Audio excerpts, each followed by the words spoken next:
14살 소년이 엄마를 살해했다고요? 작은 시골 마을에서 벌어진 한 끔찍한 사건. 처음부터 끝까지 단 한순간도 눈을 뗄 수 없는 충격과 분노 그리고 슬픔으로 가득한 이 사건. 오늘 그 진실을 함께 파헤쳐 봅니다. 이건 정말 믿기 힘든 이야기예요. 주인공은 14살짜리 소년인데 이 아이가 엄마를 살해한 혐의로 기소됐고 심지어 아빠가 이 아이를 범인으로 몰아갔을 수도 있다는 이야기예요. 저는 이 사건을 처음 접했을 때 말문이 막혔어요. 여러분도 들으시면서 꼭 여러분의 생각을 나눠주세요. 이 아이가 진짜 범인이었을까요? 아니면 누명일까요? 혹은 전혀 다른 사람이 범인이었을 수도 있죠. 자, 이야기 시작합니다. 미국 미주리주의 호프웰이라는 작은 시골 마을에서 태어난 마이클. 그는 세 남매 중 막내였고 두 누나 크리스탈과 멜라니와도 사이가 무척 가까웠습니다. 이들은 세인트루이스에서 약 115km 떨어진 이 시골 마을에서 자랐고 마을 분위기는 전형적인 시골 그 자체였어요. 아이들은 늦은 밤까지 거리를 뛰어다녔고 집들은 문도 창문도 잠그지 않았죠. 부모인 리타와 에드워드는 10대 시절에 결혼해서 일찍이 가정을 꾸렸지만 이 결혼은 순탄하지 않았습니다. 에드워드는 상습적인 바람둥이였고 그로 인해 부부 사이에는 끊임없는 다툼과 긴장감이 감돌았어요. 그럼에도 리타는 남편을 너무 사랑했기에 모든 걸 참고 견뎠죠. 하지만 갈등은 점점 심해졌고 서로 폭력을 행사한 일도 있었어요. 이 모든 것을 아이들은 고스란히 지켜봐야 했습니다. 특히 마이클은 엄마를 무척 사랑했기에 이런 환경은 더욱 힘들었을 거예요. 엄마와는 정말 각별했어요. 모든 야구 경기, 풋볼 경기에 빠지지 않고 가서 캠코더로 찍어주던 그런 엄마였죠.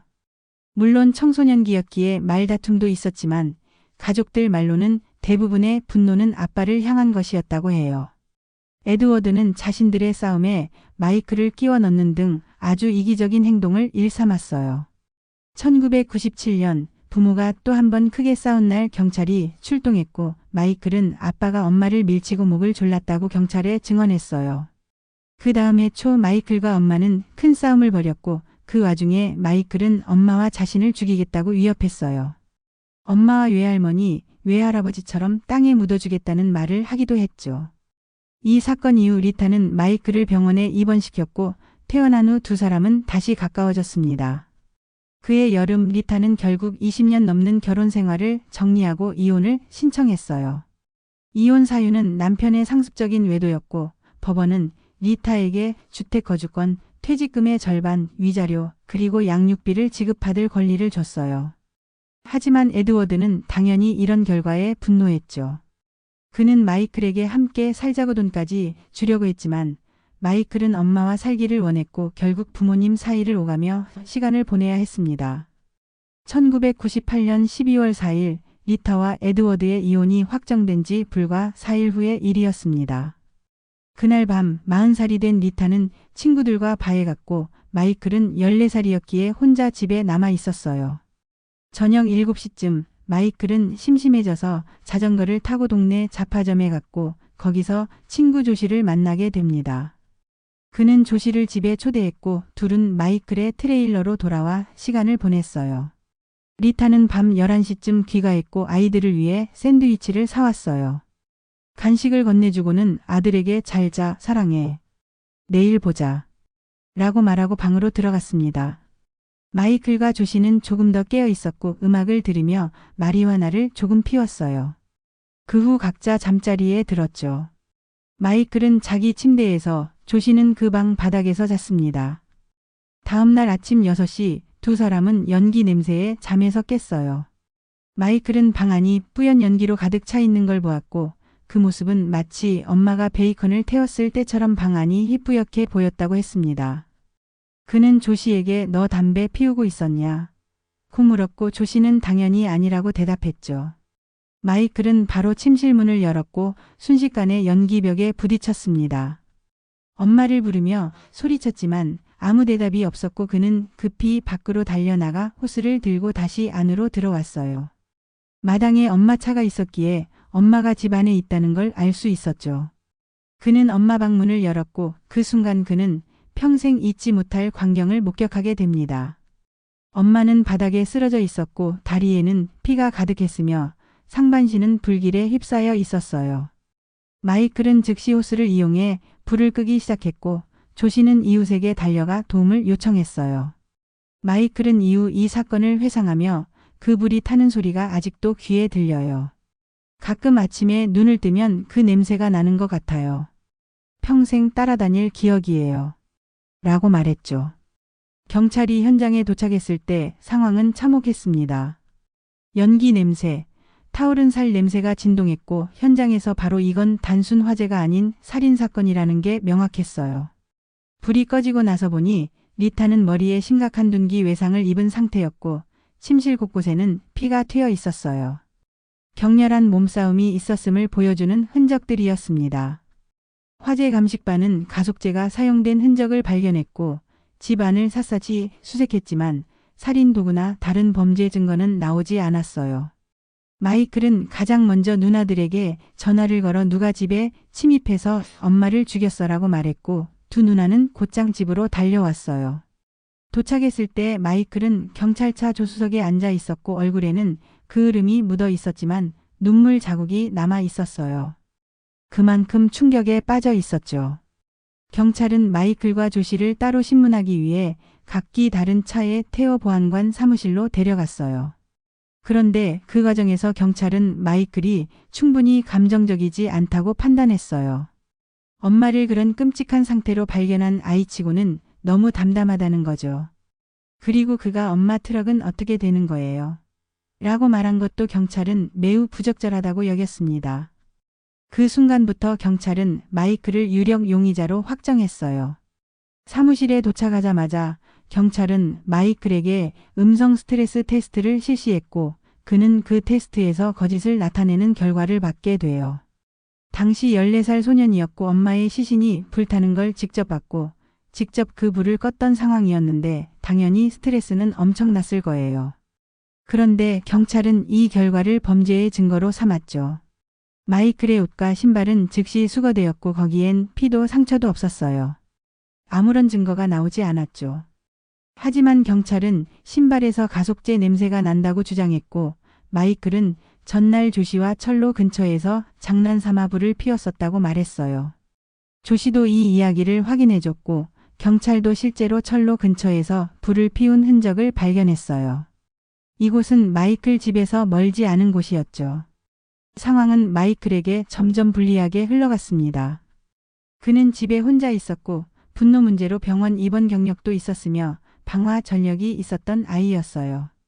엄마의 시신은 불에 타 있었고 가속제가 사용되었으며 그의 신발에서도 유사한 성분이 검출되었다는 점 때문에 경찰은 더 이상 다른 용의자를 찾을 필요조차 없다고 여겼어요. 그리고 무엇보다 경찰이 마이클을 주목한 가장 큰 이유는 바로 그의 감정 표현 부족이었죠. 경찰은 마이클이 친구 조씨를 알리바이로 초대한 것이라고도 의심했어요. 그래서 둘을 계속해서 격리 수사했고 결국 사건 발생 이틀 뒤 조씨는 영상 녹화 조사에서 갑작스럽게 다른 진술을 합니다. 그날 밤 중간에 깨어났을 때 마이클이 방에 없었다는 거죠. 이 말은 마이클의 알리바이와 정면으로 충돌하는 이야기였고 이 영상은 경찰에게 결정적인 단서가 되었어요. 결국 1998년 12월 7일 마이클은 살인 혐의로 체포됩니다. 고작 14살이었습니다. 이 소식은 가족을 포함한 모두에게 충격이었어요. 그의 아빠 에드워드조차 믿을 수 없다는 반응이었고 이웃에 살던 삼촌과 이모도 마이클이 그랬을 리 없다며 혀를 내둘렀어요. 이후 마이클은 재판을 기다리며 무려 3년간 구금 상태로 지냈습니다. 검찰은 그에게 살인 혐의를 적용했고 그는 종신형을 받을 가능성도 있었죠. 하지만 검찰은 그에게 유죄를 인정하면 자발적 과실치사로 15년형에 감형하겠다는 플리딜 유죄 협상을 제안합니다.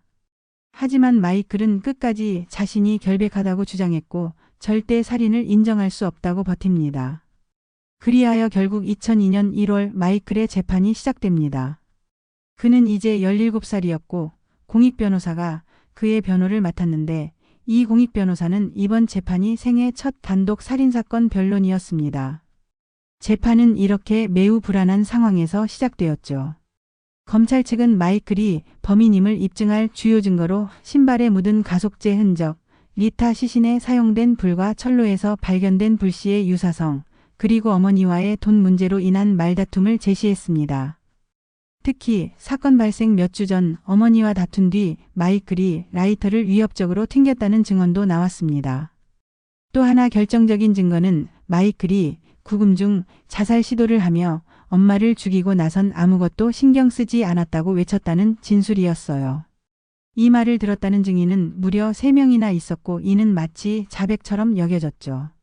하지만 문제는 마이클의 변호 측에서는 변론 자체가 부실했다는 겁니다. 마이클도 조 씨도 증언대에 서지 않았고 조 씨의 그 중요한 영상 녹화 진술조차 배심원들에게 보여지지 않았어요. 배심원들은 조 씨가 면책 합의를 받았다는 사실만 들었기에 오히려 뭔가 숨기는 게 있다고 오해하게 만들었죠. 가장 충격적인 건 마이클을 변호해줄 단 한 명의 증인도 나오지 않았다는 거예요.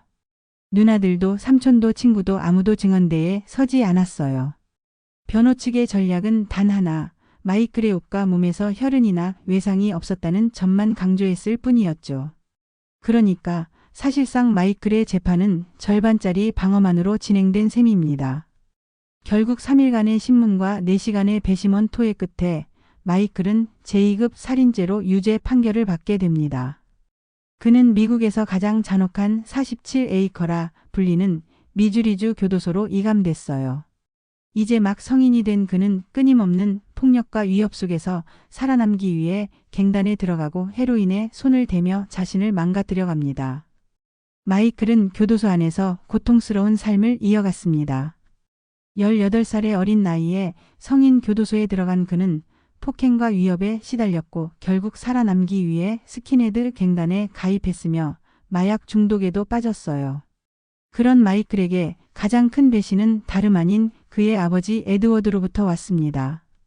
유죄 판결 이후 가족의 설득 끝에 에드워드는 마이클을 위해 항소 전문 변호사를 고용합니다. 하지만 1차 항소는 기각됐고 에드워드는 마치 계속 항소를 돕는 것처럼 행동했어요.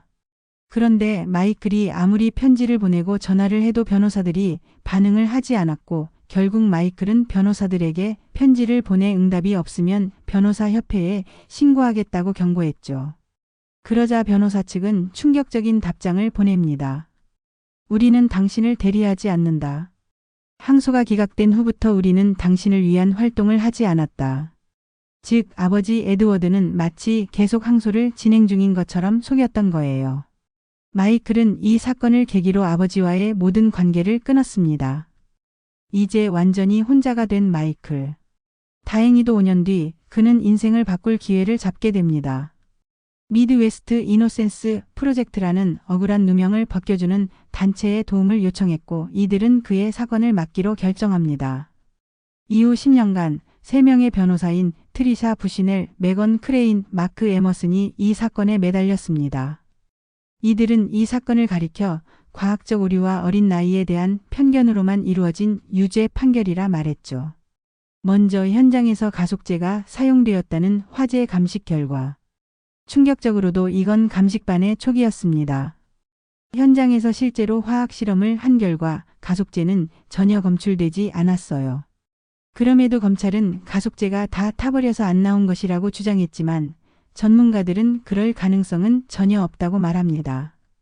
그리고 마이클의 신발에서 검출되었다는 가속제 또한 진짜 휘발유가 아니었어요. 신발 제조 과정에서 사용되는 접착제 성분이 당시 기술로는 휘발유와 구분되지 않았던 것뿐이었어요. 미주리주 범죄연구소도 이를 인정했습니다. 즉 마이클의 가속제 증거는 완전히 무효였던 거죠. 또한 마이클이 자백했다는 부분도 의심스러웠습니다. 그는 엄마를 죽이고 나선 아무것도 신경 안 썼다고 말한 것이 아니라 엄마를 죽인 이후론 아무것도 신경 안 썼다고 말한 것이라고 주장했어요. 주변 소란과 선입견 속에서 오해해서 받아들인 거죠. 게다가 조 씨의 핵심 증언. 그는 성인이 된 후 당시 자신의 진술이 경찰의 강압과 암시에 의해 조작되었다고 고백했어요. 그는 내가 마이클이 침대에 없었다고 말한 건 그걸 봤기 때문이 아니라 그냥 침대 위를 볼 수조차 없었기 때문이라 했어요. 바닥에서 잤기 때문에 침대 위는 아예 보이지 않았던 거죠. 조 씨는 면책 합의는 무서워서 받은 거였다. 그게 있어야 나도 안전하다고 느꼈다고 밝혔습니다. 그리고 마이클의 옷, 신체 어디에서도 피나 상처, 반항 흔적이 전혀 없었다는 점. 피해자 리타는 온몸에 피를 흘리고 머리에 치명적인 상처를 입었으며 벽과 바닥에 피가 튀어 있던 상황이었어요. 그런 끔찍한 상황 속에서 범인이 피 한 방울 안 묻히고 도망쳤다는 건 거의 불가능한 일이죠. 마이클은 이렇게 말했어요. 14살짜리 애가 엄마를 그렇게 잔혹하게 죽이고 증거 하나도 남기지 않았다고요.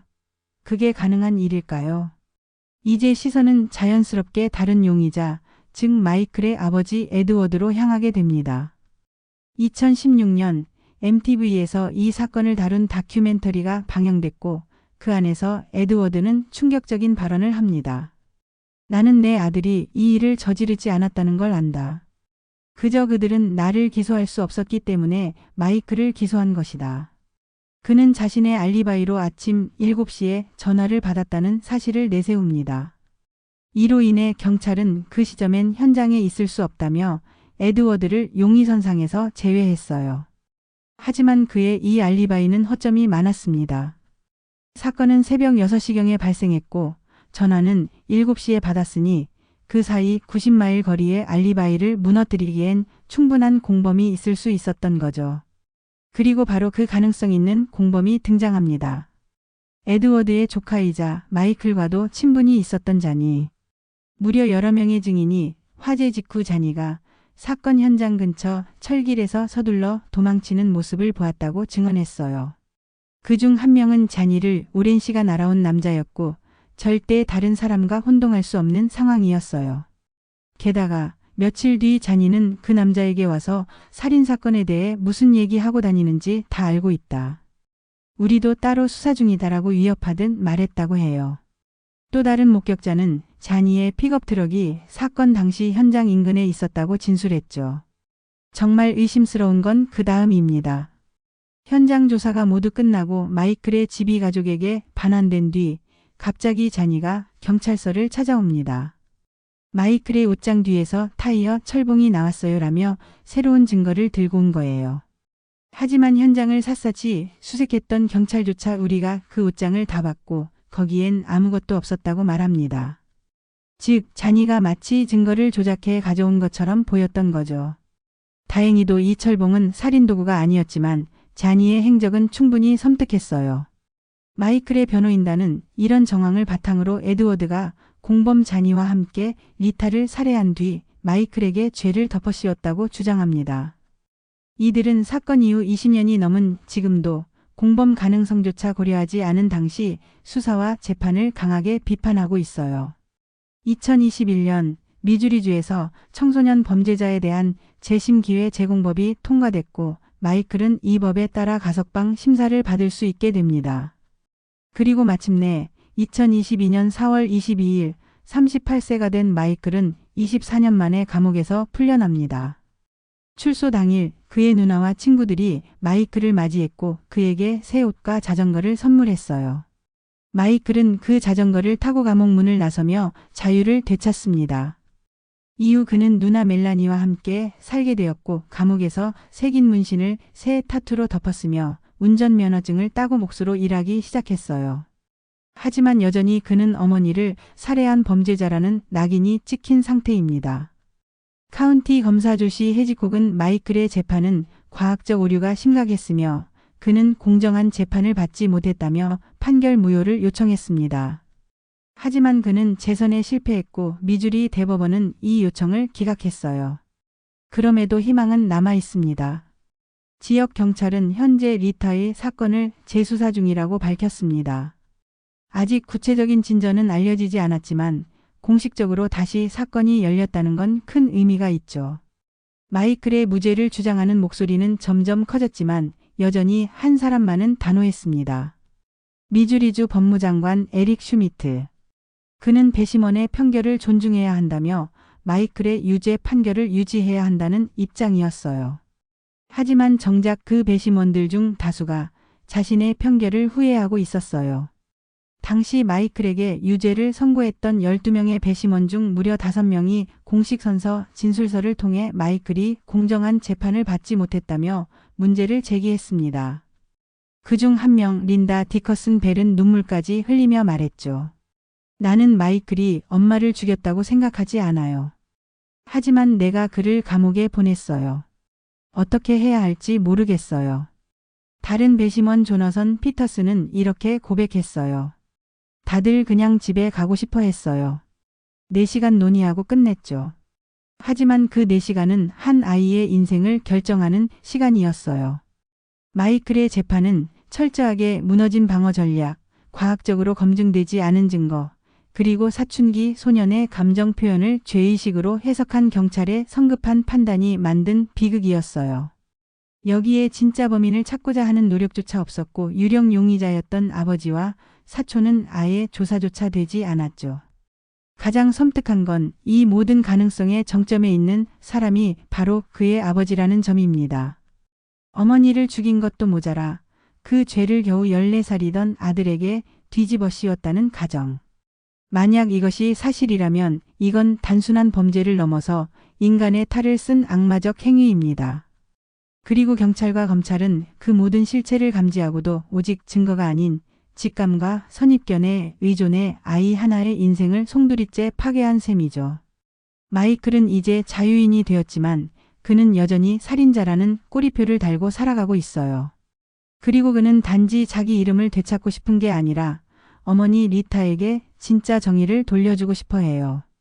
왜냐하면 그녀는 그렇게 잔혹하게 죽을 이유가 없었고 그 누구에게도 그런 죽음을 받아야 할 죄를 짓지 않았으니까요. 이 사건은 단순한 누명 사건이 아닙니다. 한 가정의 파탄, 정의 시스템의 허점, 그리고 수십 년간 이어진 침묵과 외면의 결과죠. 마이클이 이 억울한 누명을 끝내 벗고 어머니를 위한 진짜 정의를 되찾을 날이 오길 진심으로 바랍니다. 여러분은 어떻게 생각하시나요? 그는 정말 범인이었을까요? 아니면 정말로 그의 아버지가 모든 것을 조작한 걸까요? 마이클은 결국 죄 없는 인생을 통째로 잃어버린 피해자였을까요? 이건 단순한 살인 사건이 아니었습니다. 진실은 14살의 인생을 집어삼켰고 누구도 책임지지 않았습니다.